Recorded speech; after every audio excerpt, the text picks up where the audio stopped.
What's up, ladies and gentlemen? Welcome back to the channel. Thanks for tuning in. If this is your first time here watching any of my videos, thank you for pushing on the video, clicking on it. I appreciate it. Do me a favor, hit the like button. If you like what you see, you like what you hear, hang around.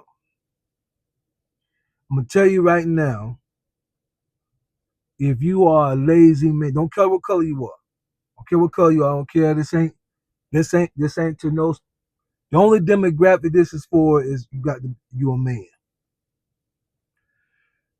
If you a lazy man, you're not gonna like this video. And I ain't gonna keep it long. If you a lazy man, I don't care if you slim, skinny, fat, obese. If you a lazy man, you ain't gonna like this video. I'm gonna tell you right now. This video, if you lazy, is gonna have you making excuses for yourself and blaming me for something I don't even know about. So if you lazy, it's for you, but you ain't gonna like it. Okay? Let me say this out the gate. Any man, and I'm pulling my thoughts is coming from the things going on with Snap and the government and the crybaby men that I've seen online. Any man that can work, underline can, CAN, any man that can work and chooses not to work don't deserve respect from a woman, don't deserve respect from men of his peers, and he don't even deserve respect from himself. I have seen men on social media whining and crying. Not all women do this, but we say like women over benefits being taken away. Any man, I don't care how tough you think you are. I don't care how many. I don't care you carry that fire with you. You not one to play around with. All that blah blah. All that bourgeois. If you can work and you choose not to, you don't deserve respect.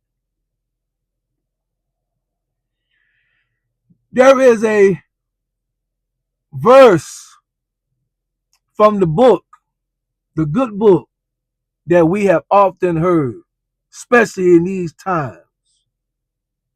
If a man don't work, he ought not eat. Apostle Paul wrote that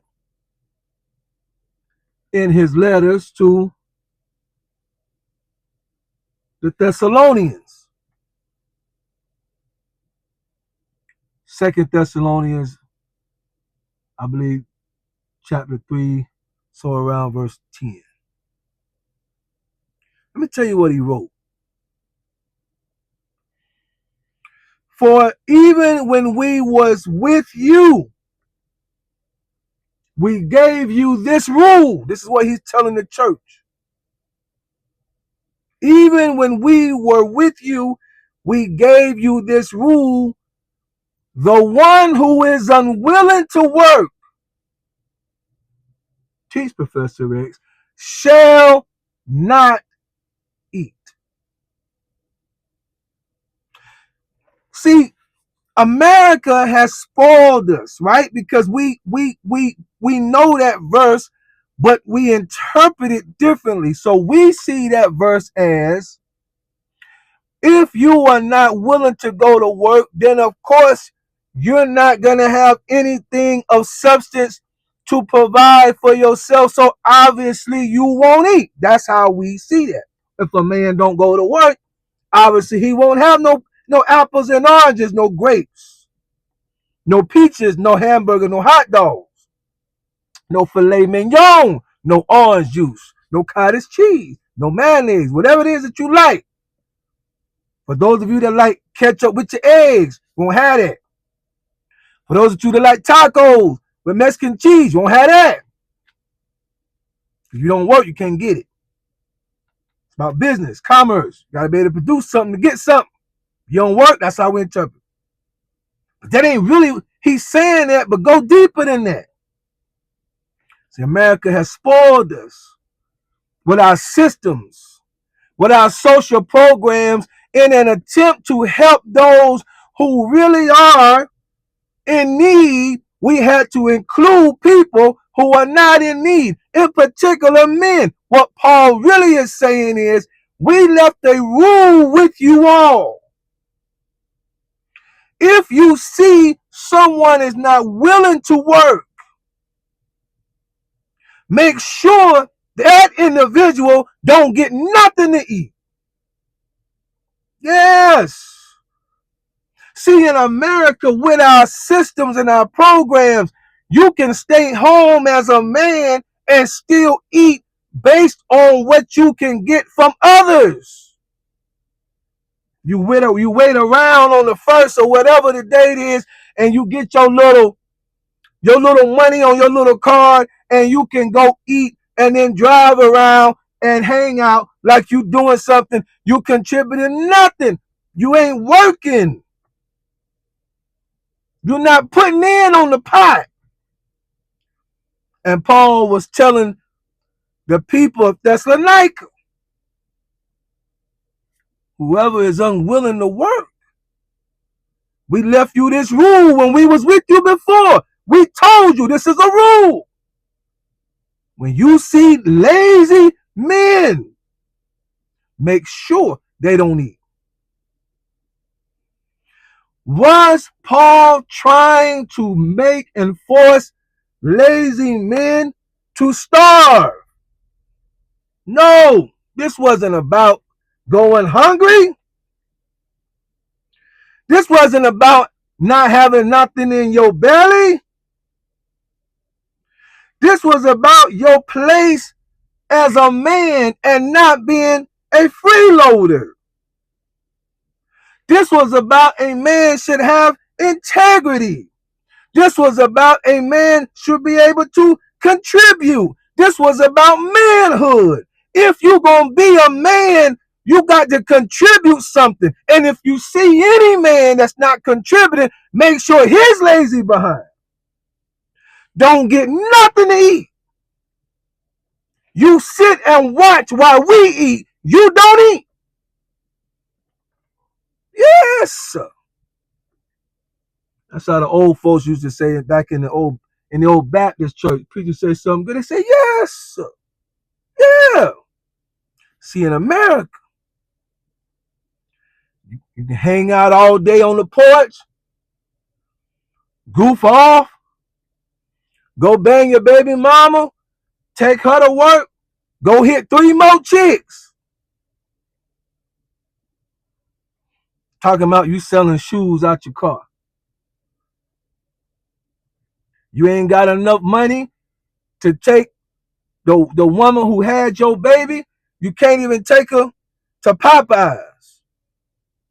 And if you do, she better not upgrade that red beans and rice. You looking at her crazy. Hold on. Only about $12 now. Hold on now. She taking a little kid to school.